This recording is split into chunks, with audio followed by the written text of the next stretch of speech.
welcome to our follow-up education session from A Dose of Magic. I'm Jen Hinkle, a heart mom and executive director of the Ollie Hinkle Heart Foundation, a local nonprofit that is dedicated to supporting and strengthening area heart families. I'm happy to be hosting this important Facebook Live event on caring for the mental health of heart parents and kids. This topic is a critical one, as I know firsthand the emotional challenges and fears heart parents often face. I am joined today by Lauren Gray-Weir, a licensed professional counselor who has been with the Perinatal Behavioral Health Service program at St. Louis Children's Hospital since 2016. We will be speaking about the common worries of heart parents, coping strategies, and mental health resources to support heart parents. We'd love for each of you to interact with us during the conversation. The first 3 viewers who ask a question will receive a special gift from the Ollie Hinkle Heart Foundation. We'll now jump right into our questions with our expert, Lauren. Don't forget to send questions in during the talk, as we would love to hear from you. Hi, Lauren. Hi, Jen. Thanks for joining us today. Yeah, thank you. I'm so glad to be here. Thank you so much. We have some great questions from the team, and we'll have some questions coming in from the parents hopefully soon. Great. So to get started, to begin, talk to me about some of the common concerns or struggles that heart parents experience. Yeah, I think for every family who receives a CHD diagnosis, there's going to be a period of adjustment. And I often talk with parents about that being grieving. So it's not what you expected of parenting, whether that's a first-time parent or whether it's a parent who's having their 4th child. There's a period of sadness and grieving. There's also fear and worry as you're kind of familiarizing yourself with what it means for your child to have this diagnosis. And then there are practical concerns that come up as well. So financial stressors, if you have other children and you're having to go to a lot of medical appointments, childcare concerns, that type of thing. And then often too, we will see an uptick in anxiety and depression symptoms. So, increased sense of worry or maybe increased sense of sadness as well. Yeah. And then why is it important for heart parents to support their mental health while taking care of their child with a congenital heart defect? Yeah, I love that question because it's probably one of the things I find myself talking with parents about the most. And I think the best analogy for that is the airplane gas mask or, mask analogy, whereas you can't really take care of anyone else around you unless you're taking care of yourself. And I think that's hard to remember when you're in the thick of it. But I think that's a helpful analogy to keep in mind. Another one I use often is sort of like the idea of a gas tank. If you're running on fumes, you don't have anything to give. You're not going to be able to go very far. So that's probably the primary thing. You have to build your own strength before you can care well for those around you. Yeah, that's great advice. How do you feel heart parents can help support their children with congenital heart defects? And what about the rest of the family, such as siblings? Yeah. I think the reality is obviously a heart defect is something that affects the entire family. And so one of the ways I talk with families about this is just how can you build family strength and resilience? And so some of the ways I encourage are just creating spaces for connection and conversation and playfulness. That I think it's easy to get caught in, understandably, just the medical aspects of it and all of the things that are hard and difficult. But for kids in an age-appropriate way, inviting them into conversation, inviting them to share their own fears, to share their own experiences of what this is like. And I think that holds true for siblings too. Sometimes they can feel a little less seen than they were before their sibling was diagnosed with a heart condition. And so making sure that you're creating space for them as well. And some of the ways that I encourage families to do this is just through open-ended questions. So things like, what was the best part of your day today? What was the worst part of your day today? Questions that require more than a yes or no answer or a one-word answer. And as parents, we can also model these things for our kids by, again, in an age-appropriate way. You don't share your deepest fears with your small children, right? But we can model for them being willing to share things that were difficult about our day or things that we enjoyed about our day. And then also just connection and routine. So continuing to do things that were important for your family before the heart defect was diagnosed so that everything isn't changed. And whether that's eating dinner together as a family when you can. Sometimes that might mean eating peanut butter and jelly because that's all you have time for, but it's still sitting down for a meal as a family. And then as far as playfulness, we're talking about children, and they like to play. And so if you're a little kid, and they're even an infant, you can play with them. If it's a child, you can get on the floor and play blocks with them for 5 minutes. And if it's an older child, is there a TV show you guys like watching together? And asking your kids what they want to do. What are some ways that we can connect and spend time together? Mm-hmm. And then what are some of the coping strategies that you suggest for parents when they're going through this? Yeah. So I like to start with self-care. And so some of that is going back to, the mask analogy. So some of this is kind of really building a foundation of strength for yourself rather than, attacking the problem after it's gotten too bad. And so some of the things I encourage for self-care are just, what are things that have always been important to you as a parent or as a person? Do you like to read? Do you like to listen to music? Is exercise important? Do you need to get out with a friend? And I realize that, if you have a child who has a medical need, suddenly you have lots of doctor's appointments, or you have a child in the hospital. Those things aren't always practical, but I still encourage parents to try to make some space for those things. So even if that's leaving your child's bedside to make sure that you're getting a shower, taking a walk outside the hospital for a couple of minutes, calling a friend on the phone, and at home, same thing. Even if you can get outside and go for a walk around the block for 5 minutes, that's a good place to start. And then as far as, some additional coping strategies, there are some great apps out there that people can use.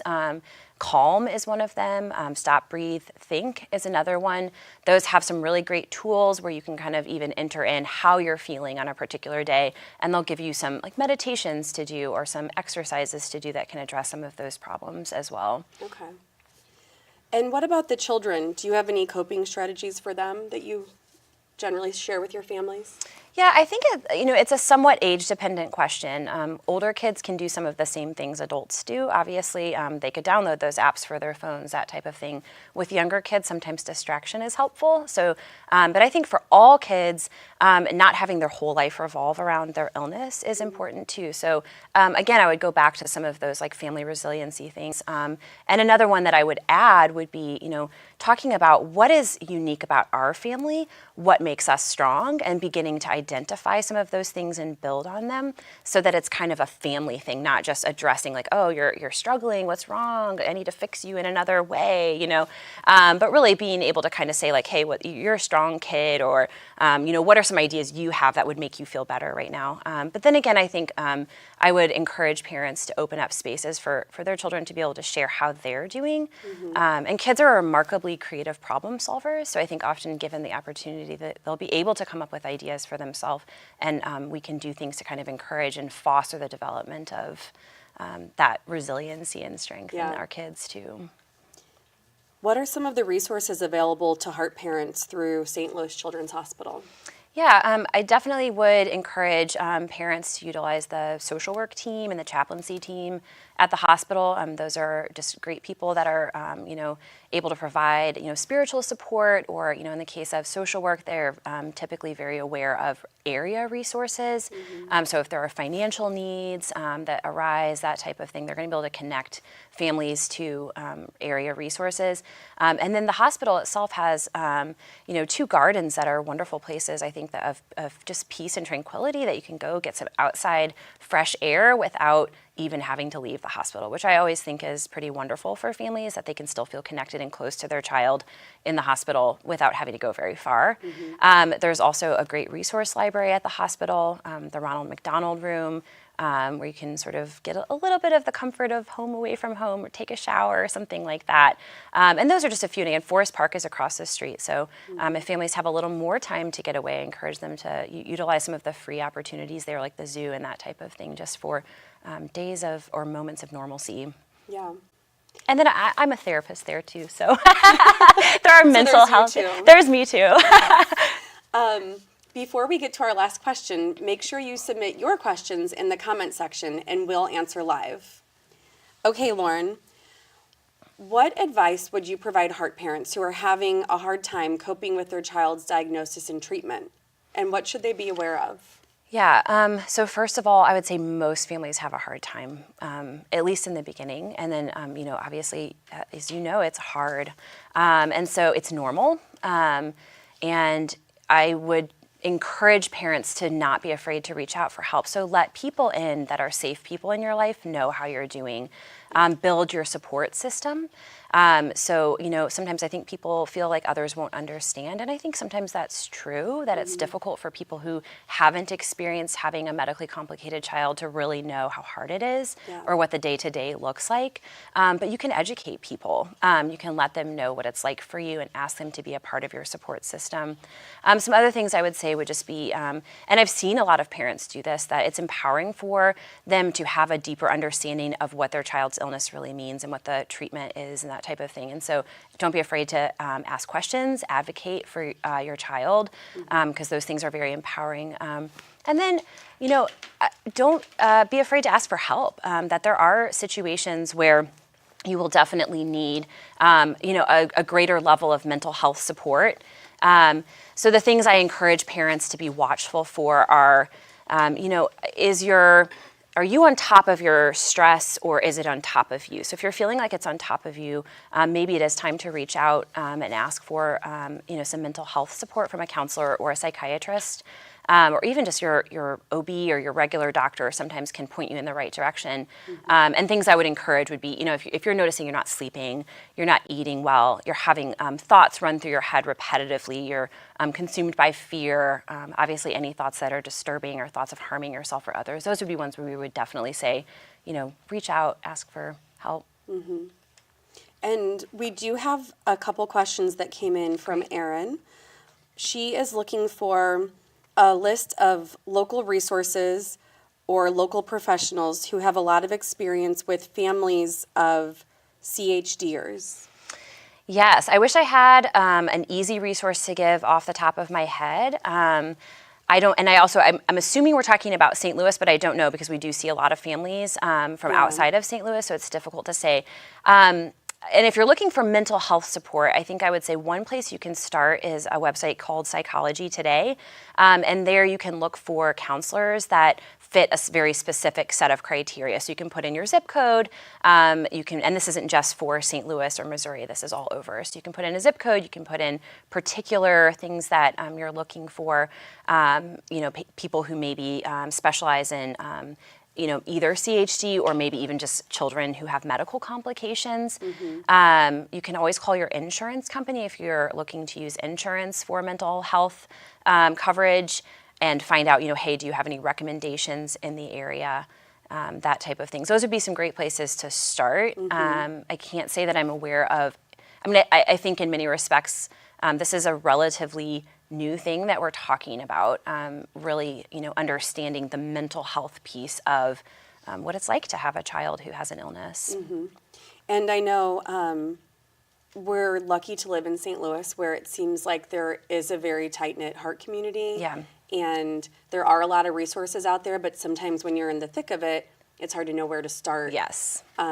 So anytime also to answer Erin's question, if you reach out to the Ollie Hinkle Heart Foundation, we're always very happy to connect people to the resource that that you're seeking. That's great. There are some telehealth options as well for people. I don't think, it's becoming increasingly available that people can, find providers that will, if you're living in a more rural area, you may be able to find someone who provides, therapy over the phone or via, Skype or some video conference. That's great. Okay. Okay. So thank you all for joining us today. Our third and final Facebook Live will be next week, where we'll be discussing navigating the school system. Make sure to tune in next Tuesday at 1 p.m. And thank you so much and goodbye.